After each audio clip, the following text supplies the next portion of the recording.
В эфире информационная программа «Итоги дня». С вами Марфирина Алексеева. Здравствуйте. Озвучу основные темы уходящего дня. Проживание, занятия спортом, получение медицинских услуг и образование круглый год. В Якутии активно возводят детский центр «Полярная звезда». Корректировка расположения мест ослабления льда на реке Лена, предотвращение ледовых заторов. В Якутске прошло заседание научно-технического совета Ленского водного управления.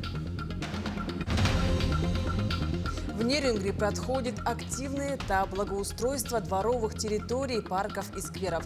Какая работа проводится? Алданский медицинский колледж принял первых абитуриентов. Сколько студентов примет колледж и по каким направлениям? Второй день из-за обильных осадков улицы Якутска тонут в воде. Что горожане думают о проблеме и как власти ее решают?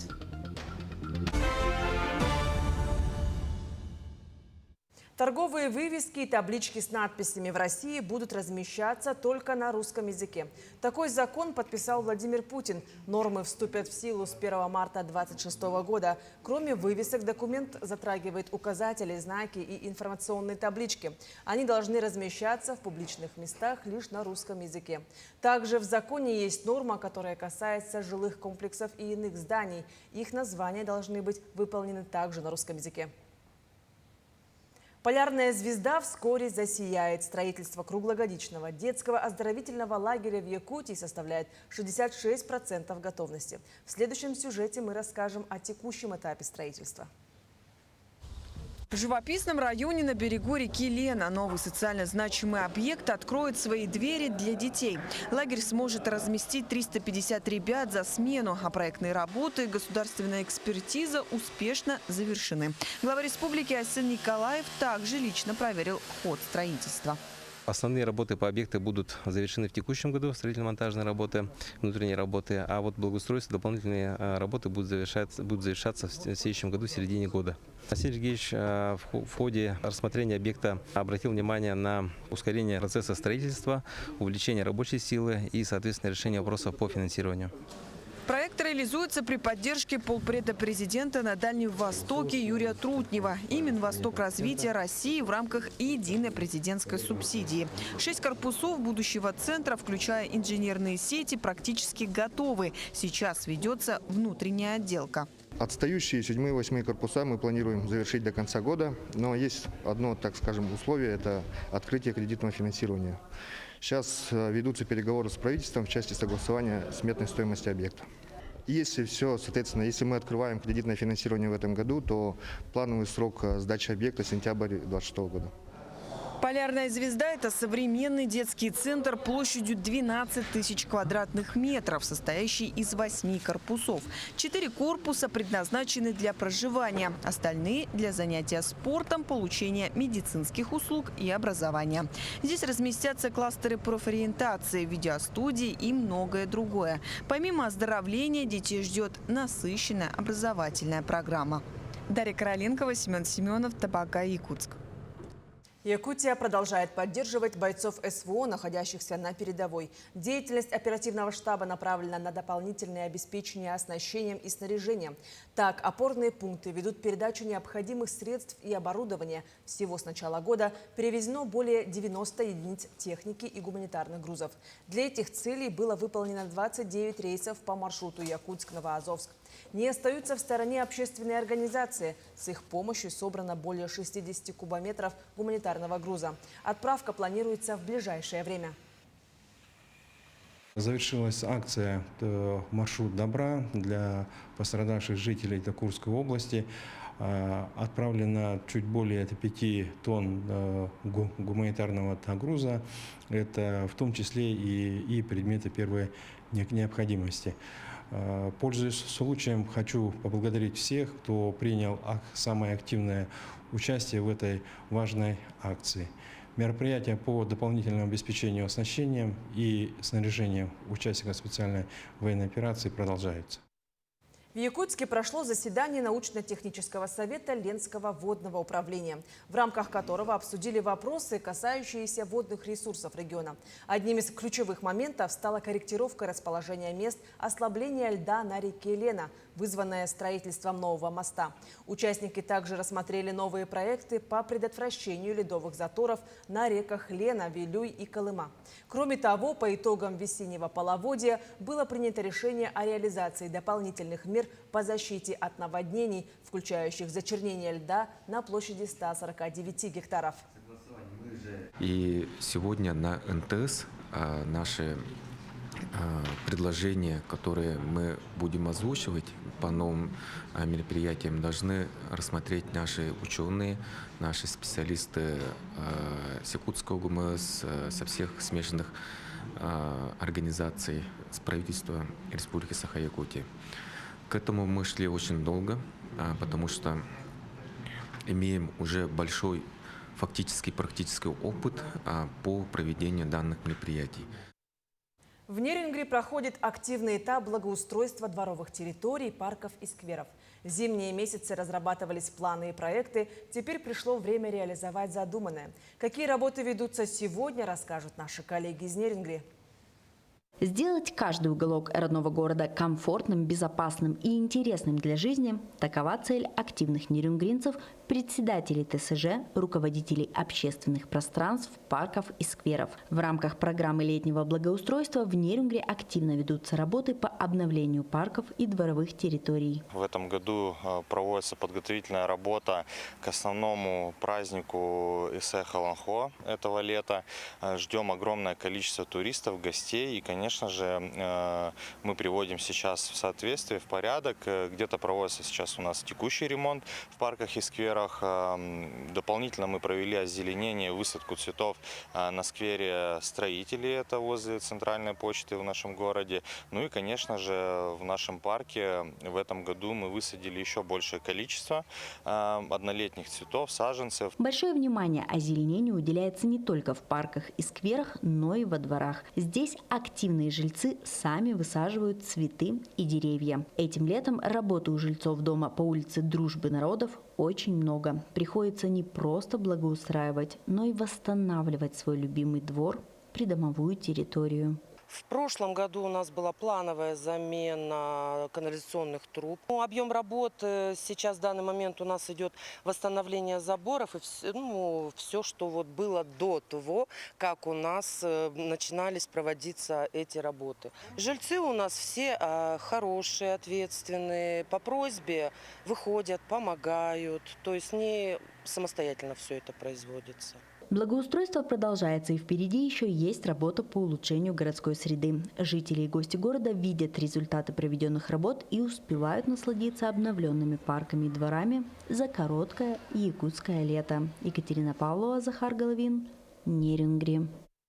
Физика, биология и медицина. Вторая всероссийская конференция «Интеграция наук» начала свою работу. Ведущие эксперты из российских регионов и стран зарубежья обсуждают вопросы медицинской физики и влияния экологии на здоровье человека. Вероника Таюрская продолжит.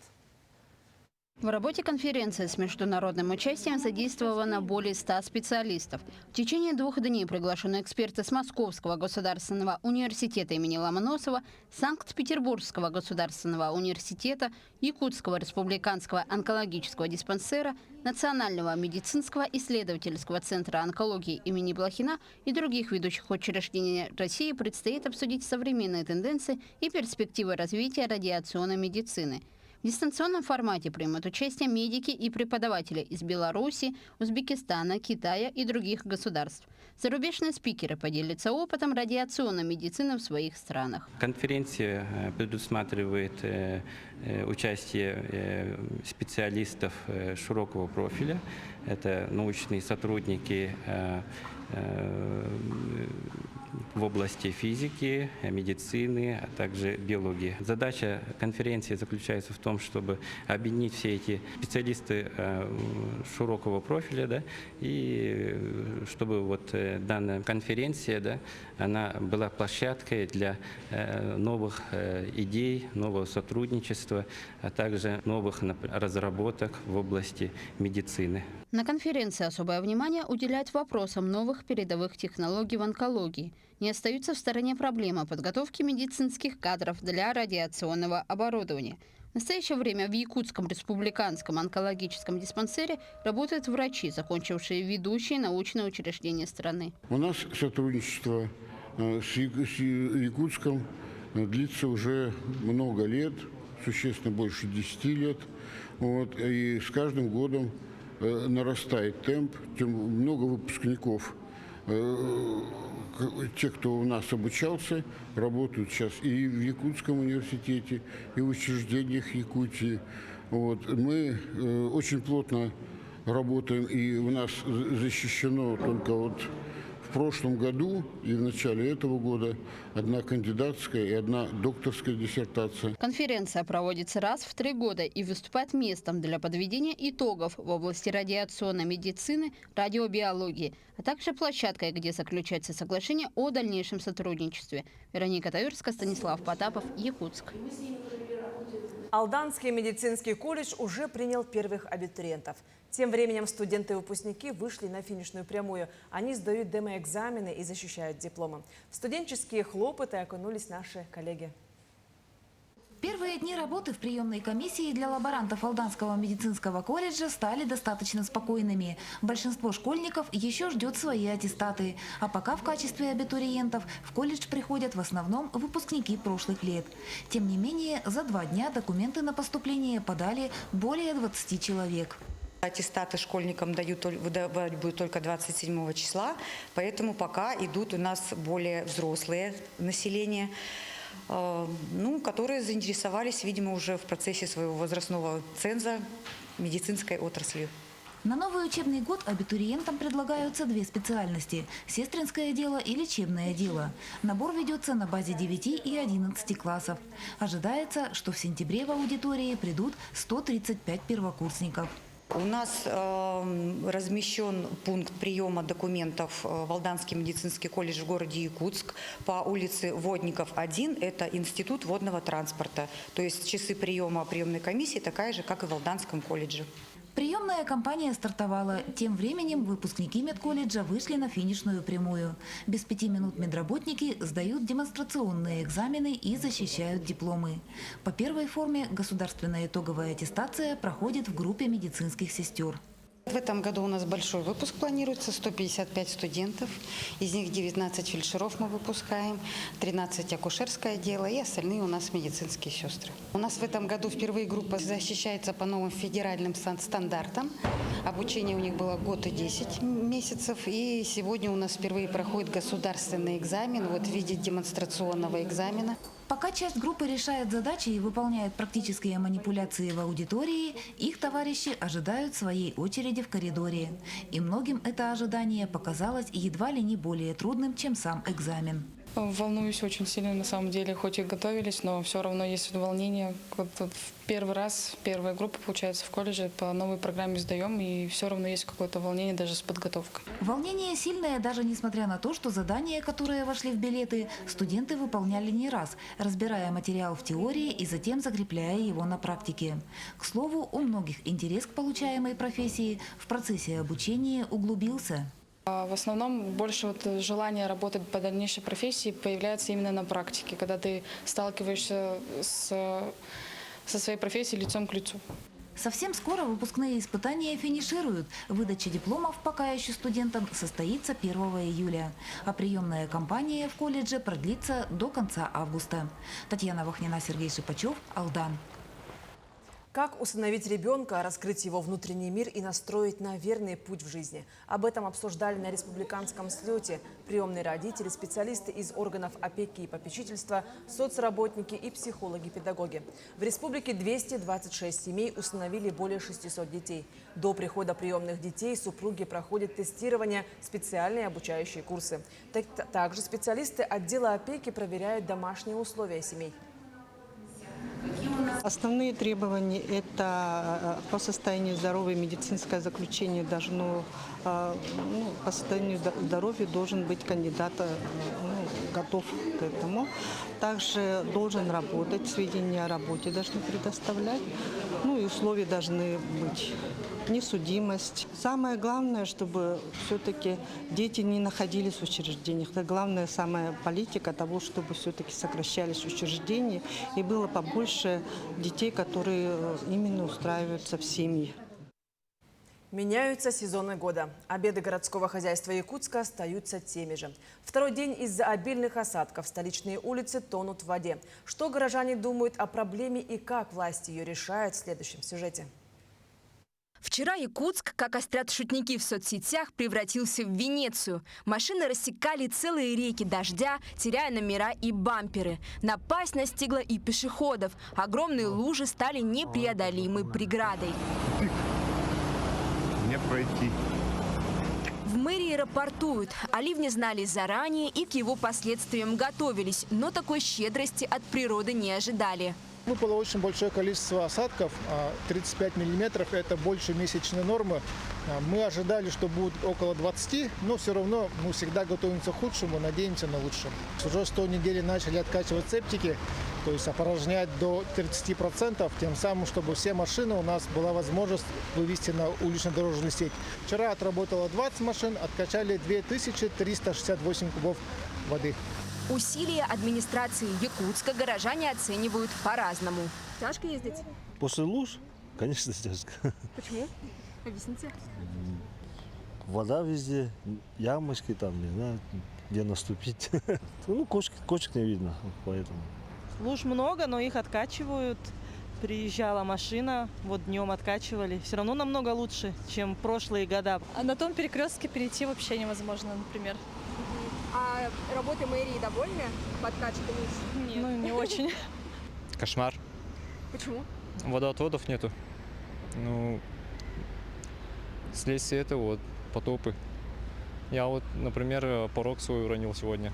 Городские власти заверяют, хотя проказы погоды внесли свою лепту, но не стали единственной причиной такой удручающей ситуации. Мы находимся в долине реки, и здесь очень сложно решить вопрос водоотведения. Очень сложно. Мерзлота, засоленность, все это влияет в том числе даже на стоимость, естественно, строительно-монтажных работ. Если протяженность городских дорог составляет свыше 400, около 500 километров, то лотков всего 75 километров. То есть это говорится о том, что у нас улицы обеспечены ливневой канализацией только минимум чем 15%. Это тоже сказывается именно на отводе воды и на ее наличии на проезжей части. По прогнозам синоптиков, в ближайшие дни жителям Якутска вновь не получится избежать луж и других неприятностей. Попадаем в зону опять атмосферного фронта, и на пятницу у нас прогнозируется опять ливни, грозы, и, знаете, не исключен даже град. В субботу мы тоже прогнозируем дождь, но уже по количеству, скорее всего, он будет меньше, чем в пятницу. И снижение температуры воздуха. Якутские коммунальщики продолжат устранять последствия сильных осадков и будут готовиться к очередным вызовам природы. В любом случае пешеходам и водителям стоит быть начеку, ведь погода может внести корректировки в ваш маршрут. Ржена Гармаева, Иван Царакаумов, Семен Семенов, Якутск. Лето с пользой. В детском загородном оздоровительном лагере «Кескилл» при поддержке Алроса стартовала очередная профессиональная смена «Береги планету». Здесь юные экологи будут изучать природу и вопросы охраны окружающей среды. Как прошло открытие смены, расскажем в следующем материале.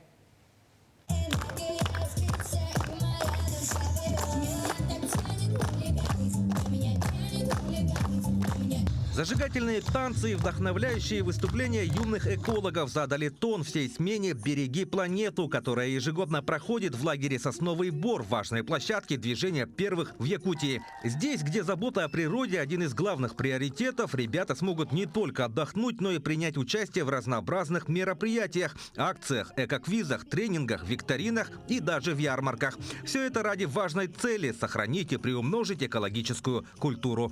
У нас будет 2 республиканских конкурса. Один конкурс у нас будет по защите экологических проектов. Дети уже сами они знают про свои проекты. А второй у нас они приехали с готовыми экологическими изделиями. Называется конкурс «Подарок бойцу». И мы хотим отправить в опорные пункты СВО поделки детей. Не только поделки, но очень нужные вещи. В Якутии движение юных экологов вот уже несколько лет активно поддерживает компания «Алроса». Традиционно зеленые пионеры были отобраны через местные инспекции. И большинство из них не первый год работают над своими экологическими проектами. Всего же в этом году слет собрал около 130 детей из 20 районов республики. У меня доклад о воде. Там эксперименты. Ну, там эксперименты с водой, типа в один стакан можно залить воду с солью, а с другой без соли. И типа, который с солью будет плавать, а который без соли утонет. Вопросы экологического просвещения занимают особое место в социальной политике алмазной компании. Совместно с Республикой Алроса реализуют экологические проекты, главная задача которых – сохранение хрупкой якутской природы.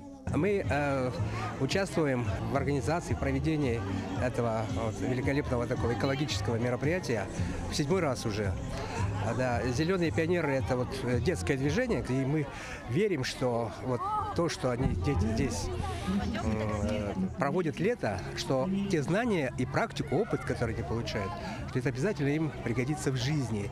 Не обязательно становиться экологом, но важно любить родину, любить природу, да, любить, с уважением относиться к живому миру. Алроса уделяет большое внимание вопросам охраны природы и экологической безопасности. Ежегодно компания выделяет на эти цели более 10 миллиардов рублей. Один из проектов, поддерживаемых компанией, слет зеленых пионеров Якутии, где дети учатся любить и ответственно относиться к окружающей среде. Смена продлится 21 день, и в конце участники представят свои экологические проекты. Уже на старте смены прошли мероприятия с участием экспертов в области экологии. Это отличная возможность для детей научиться чему-то новому и внести свой вклад в сохранение природы. Власий Сергеев, Дарья Короленкова, Аэлита Махно, Якутск. В Якутске открылась выставка «Эхо войны», посвященная 80-летию Победы, а также Дню памяти и скорби. На площадке представлено более 100 репродукций военных картин. Основной экспозицией стала коллекция заслуженного работника культуры, ветерана тыла и труда Семена Телье-Иванова. Этнограф и краевед занимается коллекционированием более 50 лет. Собрание репродукций многократно выставлялось в различных залах, напоминая о подвиге советского народа. Экспозиция будет открыта для посещения с 25 июня по 2 июля в Доме дружбы народов имени Алексея Кулаковского. Но с Семеном Викторовичем Телье мы работаем давно. У нас есть совместные проекты с 90-х годов. И давая дань уважения нашему коллеге, нашему исследователю народного прикладного искусства, мы организовали его, коллекцию, именно репродукцию на тему Великой Отечественной войны, называется «Эхо войны». Надеемся, что посетителей будет много. Таким увидели уходящий день наши корреспонденты. Ну а я с вами прощаюсь. Всего хорошего и до встречи в эфире.